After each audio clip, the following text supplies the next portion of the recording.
How's it going, guys? ShizuCats here, and today we're going to be looking at the newest addition to the Octopath CotC roster, Eliza. Eliza is another character from the original Octopath Traveler, appearing in H'aanit's story. She is long acquainted with H'aanit and her master Xanta, and is well aware of their exploits as hunters. She often employs Xanta to assist in hunting extremely powerful and dangerous monsters. Eliza is voiced by Yu Ayase. She's not a particularly well-known voice actress, with a relatively short list of roles to her name. In particular, Azurlane, Frame Arm Girls, and A Centaur's Life are some of the most notable titles that she features in. Eliza is the fourth 5-star warrior to be added to the EN cast, and as such, a lot of people are making direct comparisons between her and the others. Taking a look at her stats, it's very easy to point out flaws in her kit compared to the other warriors released. She doesn't have the physical damage output of Fior or Corrin, nor does she have the same damage output on the magical side to keep up with Tikilen. Her most notable stat is just her SP, allowing her to cast more skills over longer fights.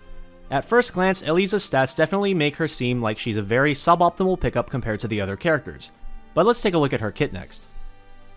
On the physical side, her best option for shield breaking is a 2-hit sword single target, learned very early on.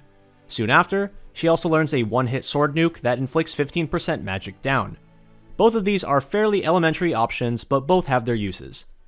On the magical side, she gains access to 3-hit light single target, on a fairly high potency as well. This makes her a fantastic character for breaking shields of enemies weak to light, in a similar fashion to Hasumi. She also has a powerful 1-hit light nuke with 260 potency that also increases her magic by 20% for 2 turns, which is only available at 5-star, and a 2-hit light AoE as well, which she learns by default. One very interesting piece of Eliza's kit is her attack that hits once for sword damage and once for light damage. This is the first instance of an ability that deals multiple different attacking types with a single use, which can seem really good. However, these abilities are often regarded as very weak by the JP community. It's not super common that enemies will be weak to both sword and light, and even if they are, you might as well just use other skills. In Eliza's case, it would be cheaper SP-wise to use the 2-hit sword for the same number of broken shields, more SP efficient to use her 3-hit light since it hits more times and they're both around 50 SP, and if you want a nuke, you should just use her 260 potency light attack. If you bring this into a fight where the enemy isn't weak to both sword and light, half of the attack is going to be significantly weaker, even once she hits level 96 and the potency on this skill goes up by 33%. For utilities, she has a single enemy light defense down debuff as well as a full front row heal on a very high potency, similar to Millard. However, unlike Millard, Eliza doesn't benefit from the high magic stat given by staves, instead only being able to equip swords, which gives significantly less magic stat and thus making her heals noticeably worse. However, it's not so bad that I would hold it against her. If AoE healing is what you need, Eliza can still get the job done. Next, let's take a look at her passives. Her 1-star passive is 30% light damage up, an amazing scholar type passive that significantly increases the power of her light attacks.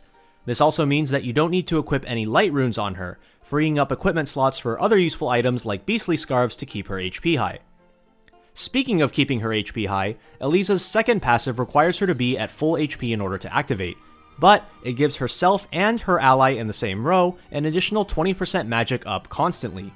This is an extremely powerful passive and is without a doubt the strongest part of Eliza's kit.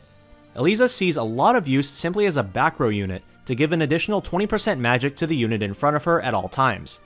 Combined with Lynette's swap passive, this is an extremely easy way to hit 30% passive magic up on heavy hitters such as Sophia. In that sense, Eliza is kind of a quality of life character in a way. If you ask any JP player what using Eliza was like for the first several months of her being in the game, they'll probably tell you that her main role was to sit behind a powerful caster such as Cyrus and just watch them wreak havoc. Looking at future content, Eliza only has room to grow. Similarly to Tikilen, equipment added to the game in the distant future will help Eliza's potential as a powerful magic user to be realized. Additionally, Eliza's unique niche as a team-wide healer among warriors can be extremely beneficial for class lock content such as the Warrior Tower, which is another piece of content that won't be added in the game for quite a while.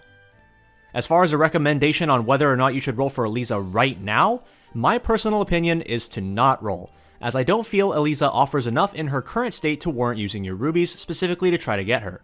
However, Eliza is absolutely a welcome addition to your team if you happen to roll her on someone else's banner, and you'll definitely be glad she joined your roster.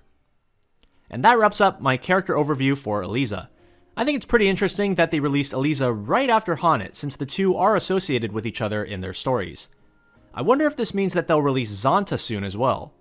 That would actually be a lot of unit releases in a row that benefit the Tikilen Cup, with Corrin, Hasumi, Eliza, and Xanta all being light units, and H'aanit and Xanta, of course, being hunters as well.